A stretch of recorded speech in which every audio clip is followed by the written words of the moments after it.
Hi guys, I'm back. About a month or two ago, I did a walking tour where I was answering some questions about life in Rwanda and what it's like if you're coming to visit. And you guys seem to like it, and I've had a heap more questions. So what I'm going to do is I'm going to go on another gentle stroll and answer a few more questions for you. So today we're hanging out in Kacyiru, and we're starting off our walk underneath this beautiful acacia tree, which is directly opposite the American ambassador's residence. I can't say that, American ambassador's residence.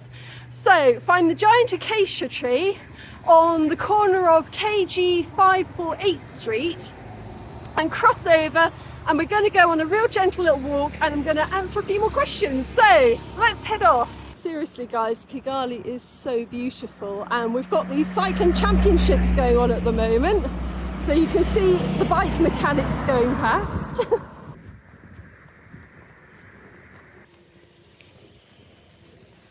So the street that we were looking at is the main street, Embassy Row, and if you just duck down this little side street and turn left, we're going to go on a lovely little walk that I took my mum on, my mum and Merrick, when they came to visit.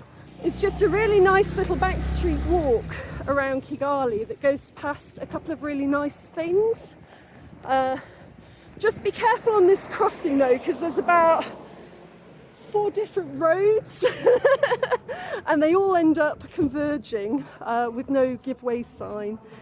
But the first thing that you can see is how beautiful the view is here. You might be able to hear a loudspeaker in the background because of the cycling championships, but I've brought my mic with me and hopefully it's going to be enough. Alright guys, so I'm mic'd up and I've learnt my lesson from last time is don't shout. I don't need to shout. Even if there's traffic going past, I don't need to shout. The mic should be able to pick me up. So today I'm going to kick off with a question that actually I partly covered last time around, and then I suddenly realised when I got home that I'd only answered half of it. So it was the question about which hotel to stay at in the centre of Kigali. Oh, helicopter! That's either the police or maybe it's a news channel. Yes, so it's a couple who are asking which hotel in the centre of Kigali to stay in. So I answered that in the last video, but then at the end they were asking if there were any walking tours that they could go on.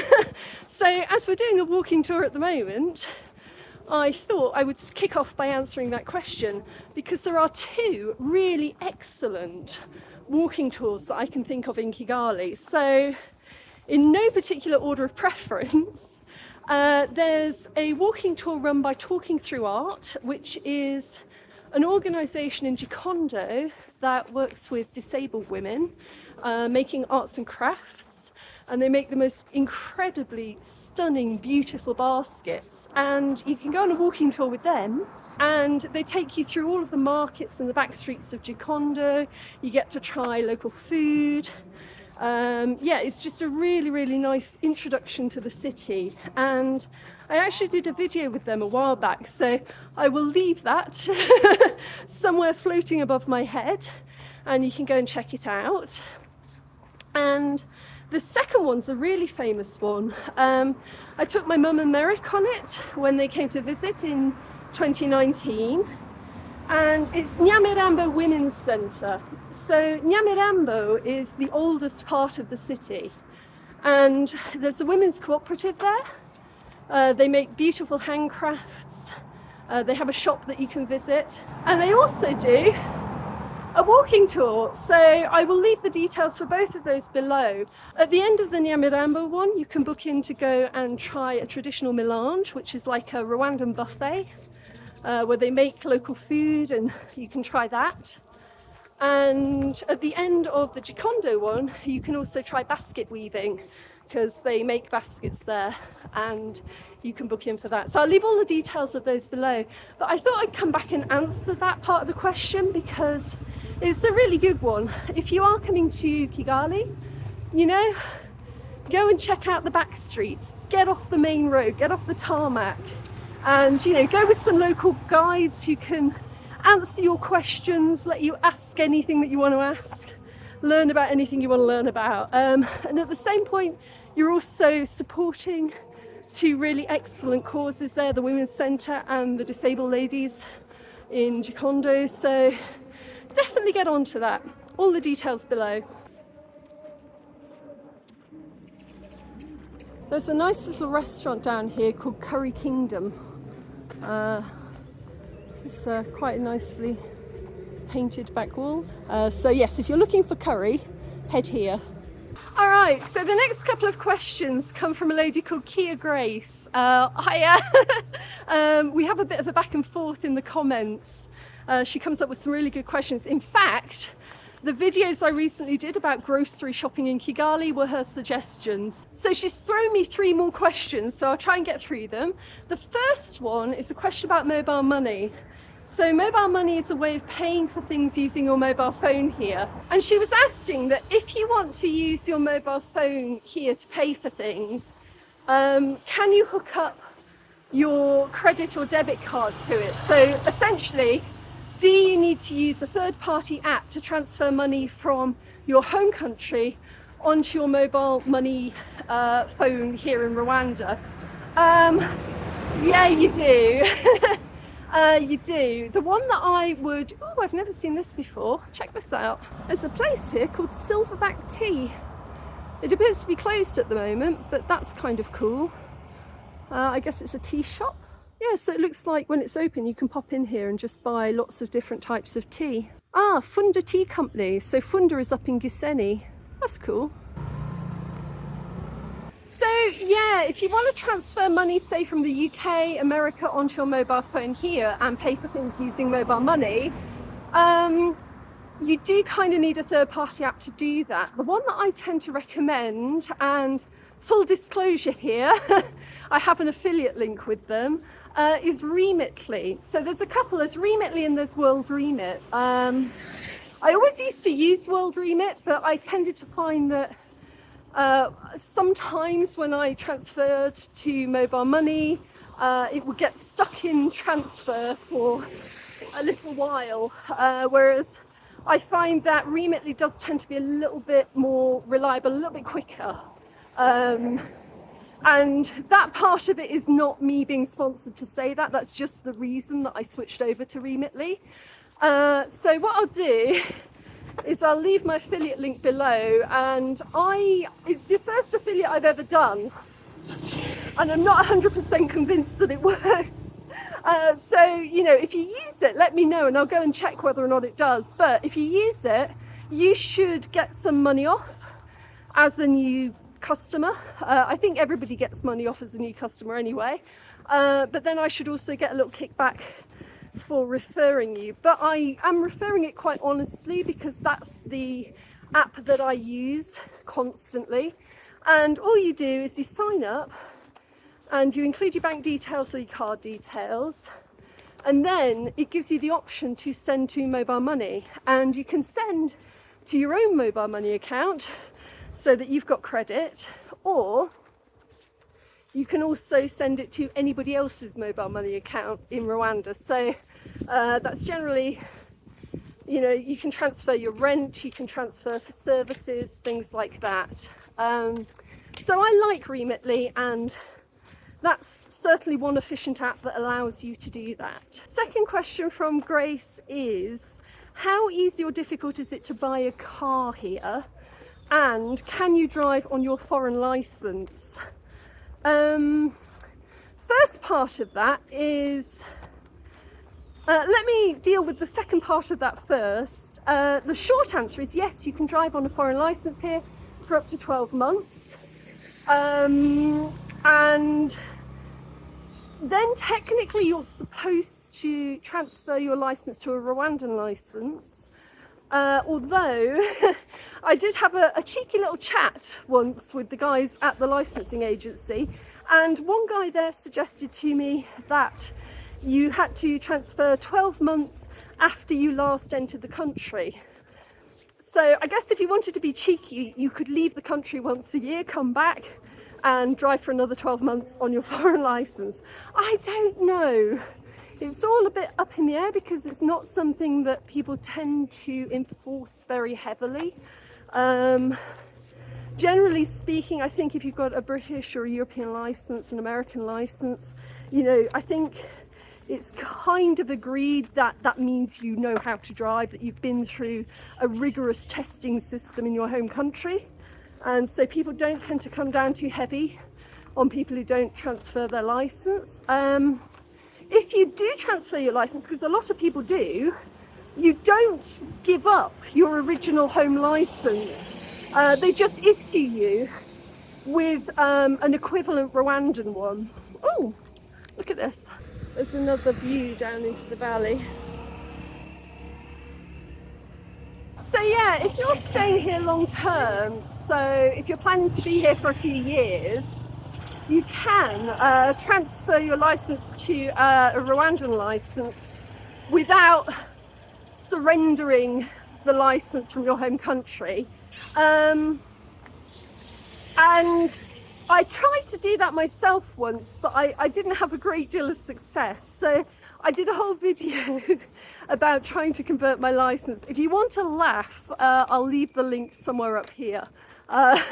It's a bit of a long-winded one, but I did attempt it, but I haven't got there yet. I might try again soon. So the first part of that question about how easy is it to buy a second-hand car here or to buy a car, it's not that easy. So for me, I'm probably not the best person to ask because, you know, I drive motorbikes. So for me, motorbikes are easy because firstly, they're a hell of a lot cheaper. And secondly, they're very good in the traffic. So when you grind to a halt in Kigali rush hour traffic, if you're on a motorbike, you can just zip between the traffic and sort of lane split your way out of there. So the main complaints when it comes to cars is just they are so expensive.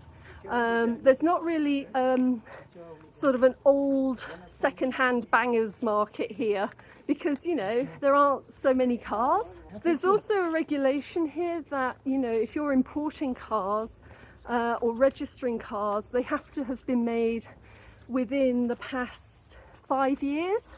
So essentially there is no old car market here. So all of the cars coming in tend to be big and shiny and expensive. And because there are so few cars in the country and so many people who want cars, they don't tend to devalue so much. So picking up a bargain is unlikely. It is possible. There is a new car showroom. Well, there's a couple of new car showrooms around, but the other place to look is if you join the expats forum, you'll see second-hand cars go past quite regularly on there. Because, you know, expats, they come and they go again, and when they leave, they want to get rid of their cars. So we're just going to take a quick break here. So we've been walking for about, I don't know what, 10-15 minutes. And we've arrived at Ikirezi. So this really big shiny building here is called Ikirezi Bookshop. And it's worth pointing out because inside there's a really nice bookshop and there's also a really nice little rooftop cafe called Inzora. So let's go in and get some refreshment. Yeah, you can't miss the place. It's a very sort of shiny building. It's all mirrored glass.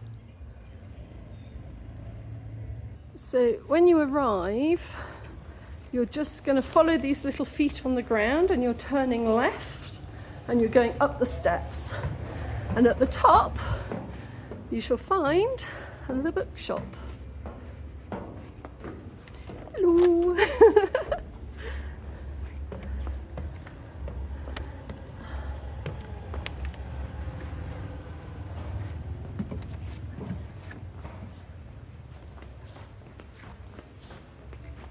Anyway.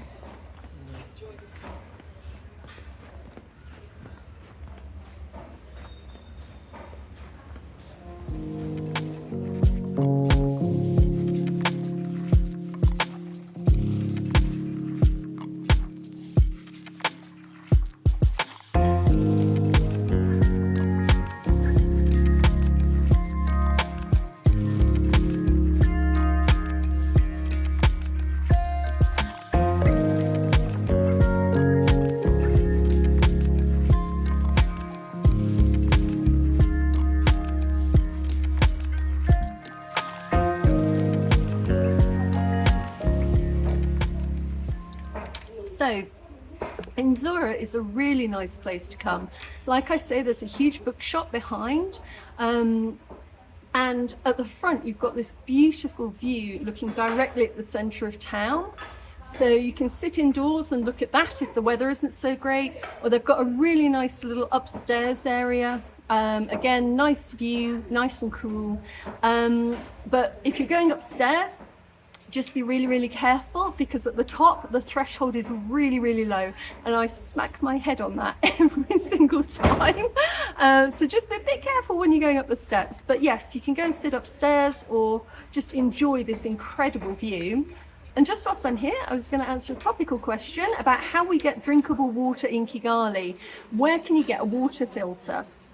Well, so if you don't know, in Kigali, the water that comes...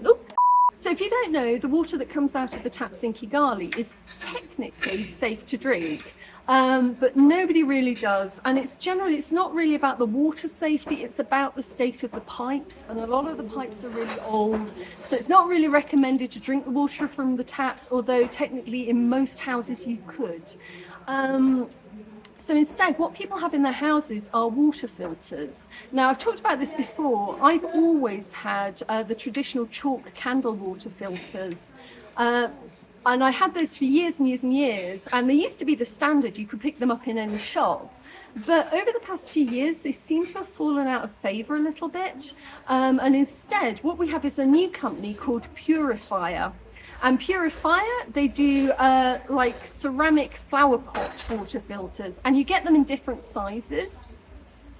And they've got a little office in Kigali. I'll leave the details below if you want to go check that out. They've got different sizes, like I think they've got one called the Viva, which is about the right size if you've got a family. They've got a smaller one if you just need something for yourself. But the principle is the same. It just filters the water through the ceramics, and that takes out any germs and bacteria that you don't want to be consuming.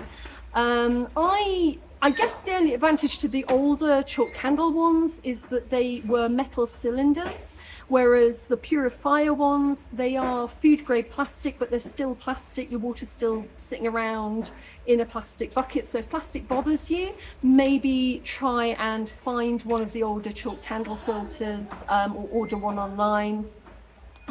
They are definitely a lot harder to find than they used to be, but I think they still exist. So that is how we get clean drinkable water in Kigali. Inzora is also well known because they do a lot of gluten-free cakes and cookies, so it's a good place to come if you've got a dietary restriction. I think this is zucchini and orange. Also, just whilst I think about it, if you're moving to Kigali and you want to learn Kinyarwanda, Inzora has a really excellent first-rate introduction to Kinyarwanda course. I took it several years ago, it's still running now, but the lady who set it up based it on the British Council's material for learning English, and then adapted it to learning Kinyarwanda. So it's a really, high quality course. I don't know how often they run it, but when they do, they advertise it on their Instagram. So I'll leave the information for that below. It's definitely one of the better Kinyarwanda courses that you can find.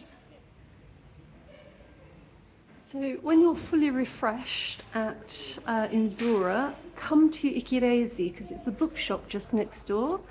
And it's got a really nice range of children's books in English and French, and also a lot of books on the history of Rwanda, and some books by local authors as well. So it's just a nice place to come and hang out.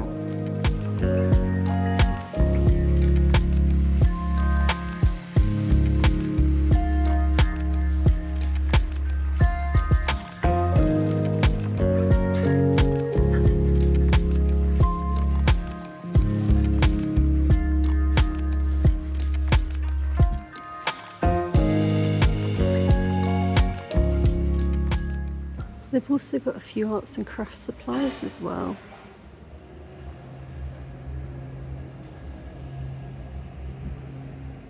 Right, let's continue our journey.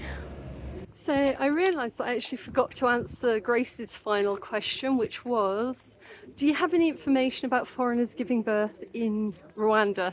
I'd love to answer that, but I'm not the person to ask. I don't have kids and I don't intend to change that anytime soon.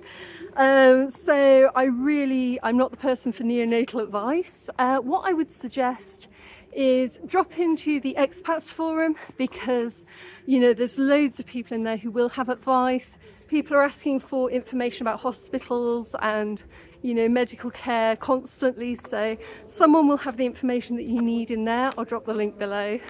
Okay, I'm going to stop filming for a second because we've been chaperoned down this side here and I think I need to concentrate for a second. But usually you come out of Ikirezi, turn right and just keep going. And just keep going, because there are some little craft shops along here. I don't know if they're going to be open today. I'm hoping I can show you, but it might not be possible.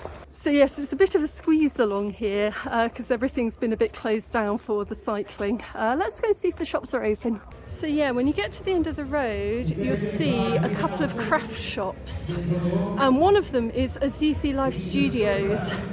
I'm just going to show you in there very quickly.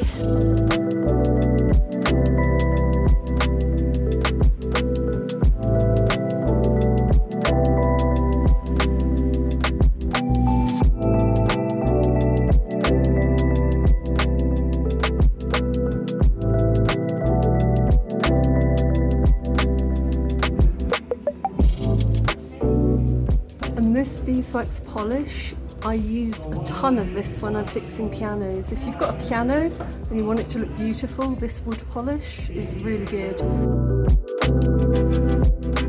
Are participating at the UCI Road World Championships. Okay, so what I usually do is I carry on up and round and go up to Kigali Heights, which is just up the hill here.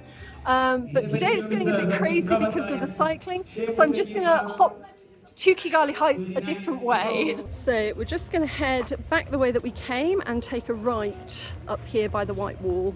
I'm doing what you should never do here. You're not supposed to walk on the grass, but they've only made the pathway wide enough for one person and there's a stream of people going the other way, so I'm going to be very, very naughty and walk on the grass. This is an absolute faux pas. Let's pretend we didn't just do that. Okay. Goodness, it's quite hard to get along here. Ooh, there isn't a lot of space. So, at the top of this road, you can see Kigali Heights Shopping Centre over there. And usually, we'd have come down here, so we'd have walked all the way along there up to the top, Azizi Life over there, and then come around and looped into Kigali Heights Shopping Centre, where there's lots of restaurants and cafes and ice cream. But today it's looking kind of crazy, so I think what we're going to do is skip that part of the walk and head down this way. So once you're finished in Kigali Heights, you're heading down towards Embassy Row again. So we're going around in a great big loop. So this walk is quite nice because you get to go to the Bookshop, you get to go to Kigali Heights, you get to go to Azizi Life. And the last part of this walk that we're starting on now takes us off-road a little bit. So it's going to get a lot quieter in a minute. It's really exciting to see all of the fencing up and everything, but there's a lot of security. There's a lot of guys standing around with some very big guns. Yeah,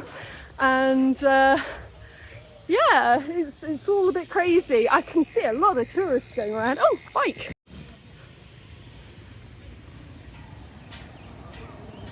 So I am really enjoying just wandering around Kigali. It's beautiful weather, but let's go and find somewhere a little bit quieter to answer a few more questions.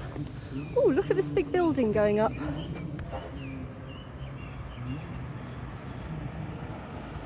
Wonder what that's going to be. Oh, it tells you on the side. It's going to be a brilliant tower. Not just an ordinary tower, but a brilliant one. Cool. All right, so I'm going to go off the beaten track here and wander into the car park area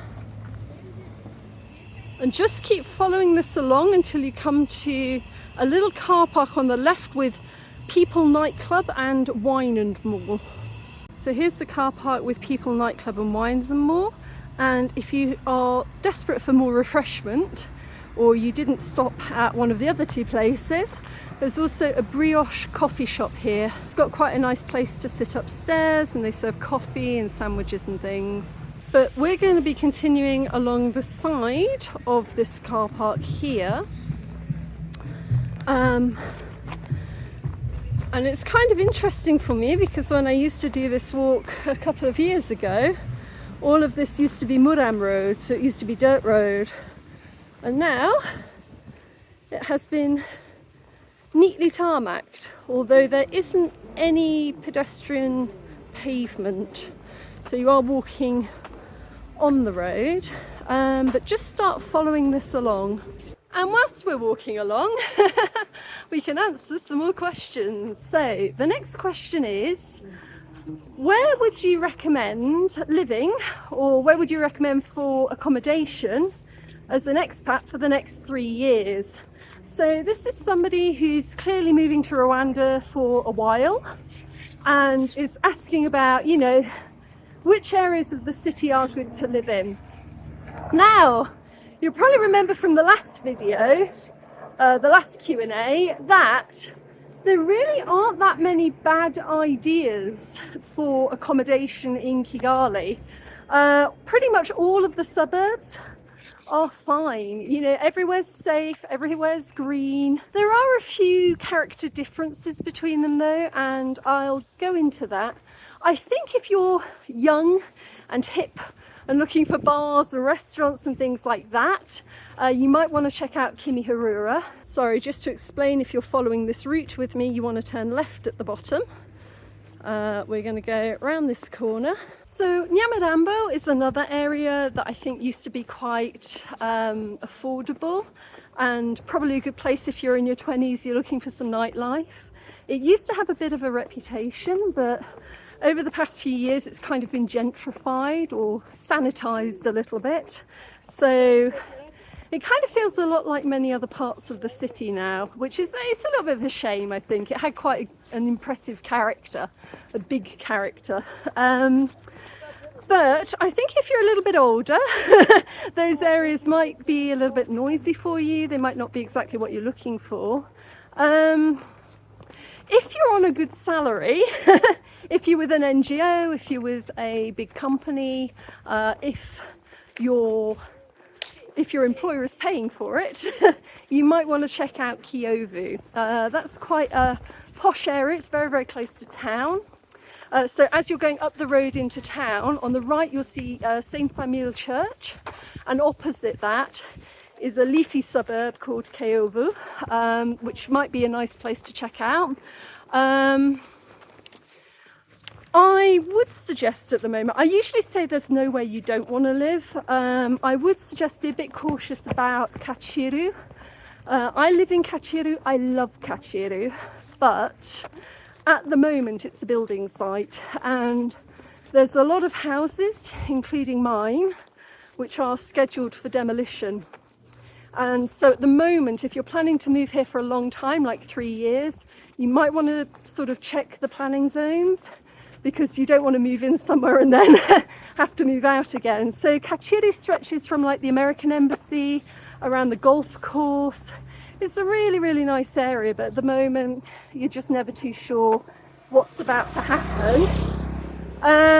Oh, there's some shops here.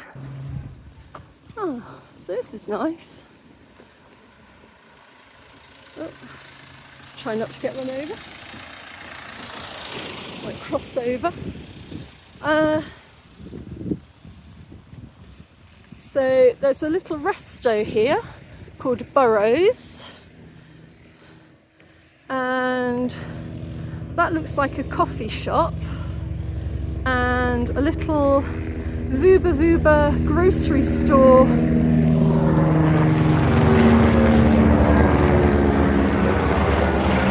And a giant helicopter. So when you get to these shops, you want to hang a right, and directly in front of you is King Faisal Hospital.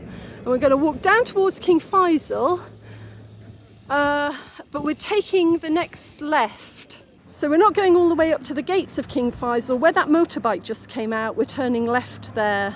So first left.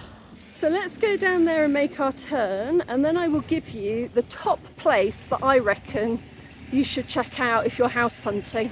I just popped into a lovely little shop to get some eggs because I realised I've run out of them. And with all of the cycling going on, you're never too sure if they're going to be able to deliver. So I've got myself some eggs. I've stocked up. On the corner of this street, you've got Farmer Save, and we're just carrying along this road. Okay, so the place that I reckon that you should check out at the moment, this is only my opinion, is if I had to move, which I might have to do soon, I'd probably go look around the back streets of Kacyiru,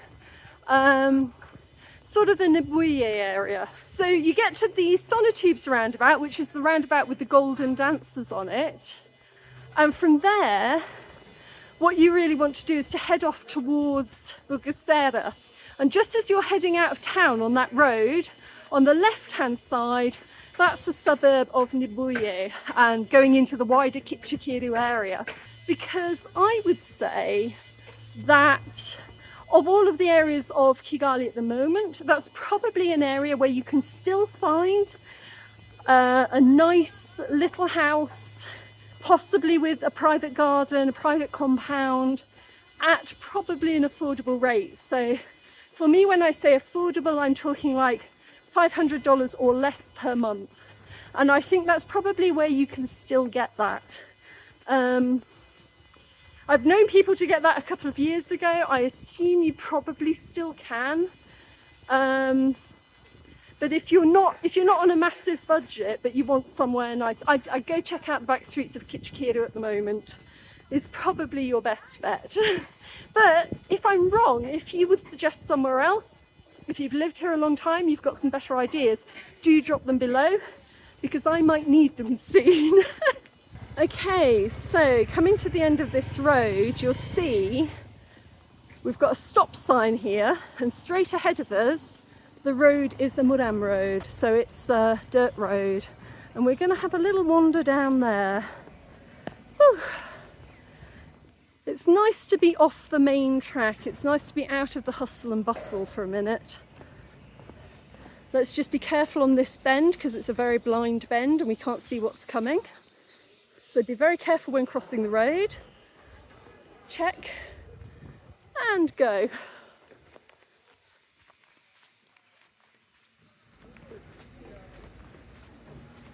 So what's this street? It's KG, what's that say? 565. And this is the one that you want to go down. A little bit off the beaten track.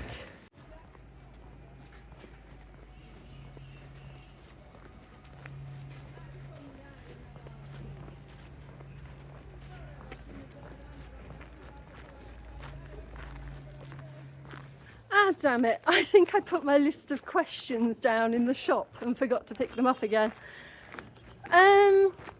Right, I still remember most of them. There was quite a fun question about whether or not there are any heavy metal bands in Rwanda. So this is a question that's kind of close to my heart. If you watch my most recent Rwanda Now and Then video where I talk about my old diary before I first moved to Rwanda, I used to be such a rock chick. I really did. Like, rock clubs were a formative part of my student days. And it's definitely something that I missed a little bit when I first moved to Rwanda. But then, a few years ago, for a very, very brief period, there was indeed a rock night that started in Kigali, and it only lasted about a year.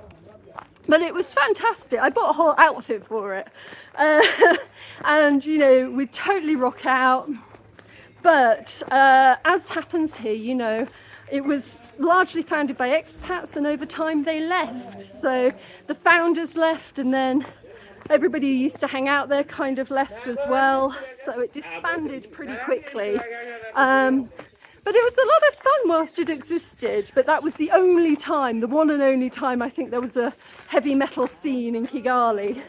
And I'd say that most of the people who went to the rock nights were foreigners.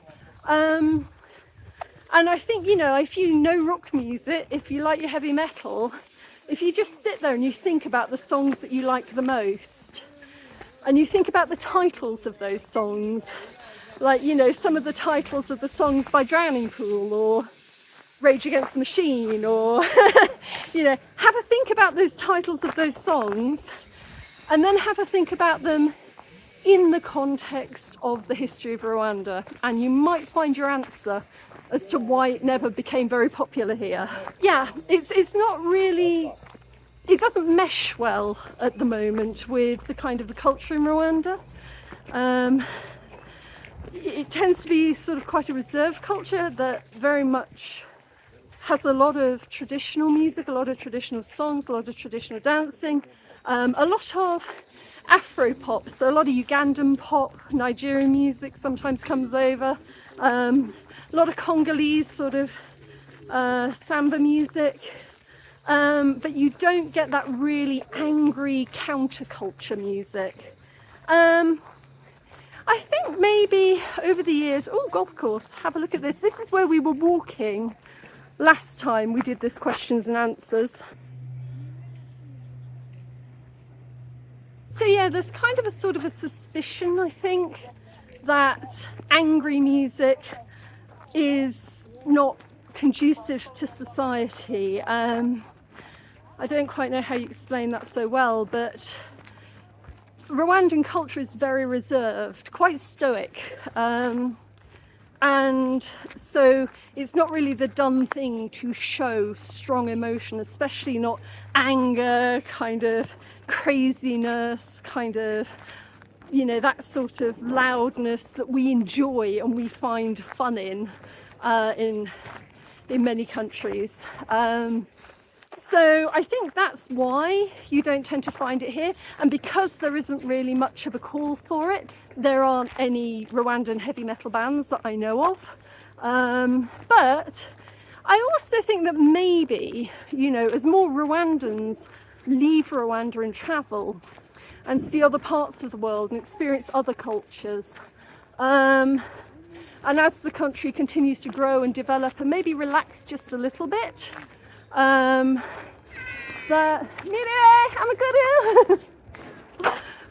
that maybe, you know, maybe people will discover a love of it, but I don't know. I don't think it's going to arrive anytime soon. But good question though. So here we are. If you remember, this was where we went to the art exhibition with JMV a while ago. This used to be called Invuka Arts, but it's now called NP Arts Gallery, and it's really colourful and you can't miss it because there's a giant bottle sculpture outside. So yeah, I mean, this is quite a nice part of the walk. You know, if you've been around the Bookshop, you've been around Kigali Heights, then to just kind of like finish it off by coming to the art gallery is quite a nice idea.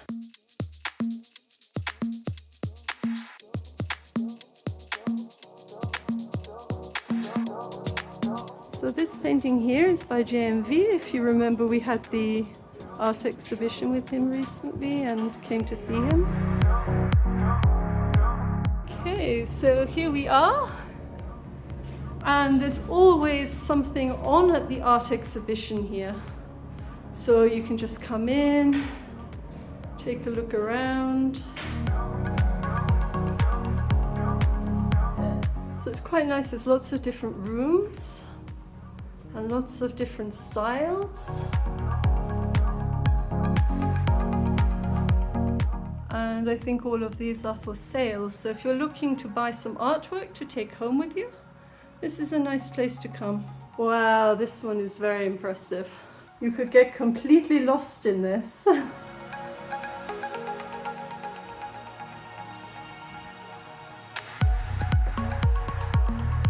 It's a nice place just to come, and it's nice and cool in here as well, so if it is hot outside you can take a moment.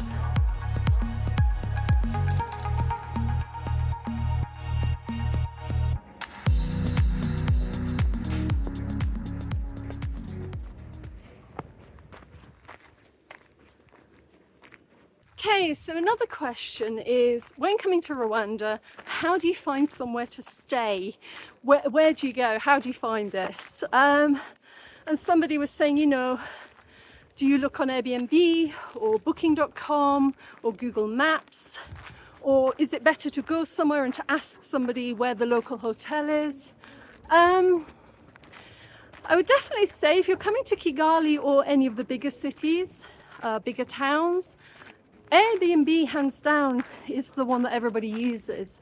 You know, whether or not you think it's ethical is kind of a moot point, but you know that the places have been listed by the owners of those rooms, accommodation, and therefore you know it's kind of a legitimate place, because Airbnb, you know, say what you want about them, but they do have oversight of the properties, and therefore you do have some form of recourse if it's really bad.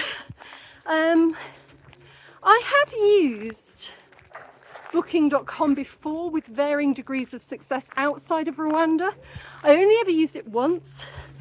Several years ago I went down to Cyangugu. The problem that I encountered with Booking.com was that when I got there, the staff had no idea what I was talking about. Like, they'd never heard of Booking.com.